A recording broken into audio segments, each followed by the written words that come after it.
Hi guys, welcome to Into the Dark Blue. My name is Pierre Azzam. I'm a psychiatrist and professional coach who specializes in working with men. And today I'm drinking an Einstock Icelandic White Ale. Today's Dark Blue Circle is all about breaking the ice, defining how we connect to one another, and how we begin real conversations, not just over sports or over a beer, although beer's always a good share. But on top of the beer, we want to invite you to open conversation about what's really important in our lives as men. Being a husband or a partner, being a father or a friend, losing a job or finding a job. Maybe it's defining your mission or your personal passion.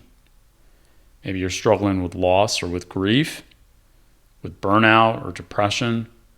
Today's Dark Blue is all about strategizing together to define the ways in which we connect and communicate better with one another.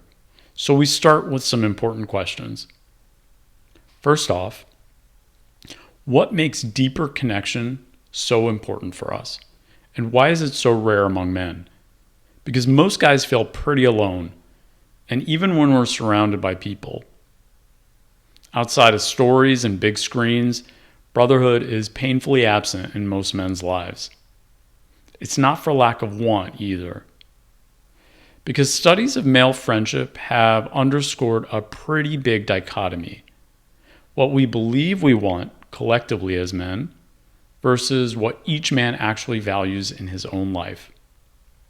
Collectively, we tend to view friendship as less desirable, even less important to us. But in reality, each of us men wants way more of it. We crave authentic connection. We crave brotherhood. We need it. Yet we censor ourselves from admitting it openly. We tend less often to acknowledge its importance, and we tend less often to seek it out. And even when met with opportunities to build male friendships, we struggle to find ways to nurture them. There are lots of possible explanations, and we invite you to consider them tonight. For starters, self-sufficiency has been viewed as a defining marker of manhood for generations. So traditional norms of masculinity might overvalue strength and shun acts of vulnerability. So getting too close to other men can feel vulnerable. There may be a fear of being seen as needy or sending the wrong signals. And on top of that, there aren't always forums for shared mission and action among men. So you start tonight's Dark Blue discussion. We want to encourage open dialogue around building brotherhood. We invite you to consider how we men can change the conversation around connection.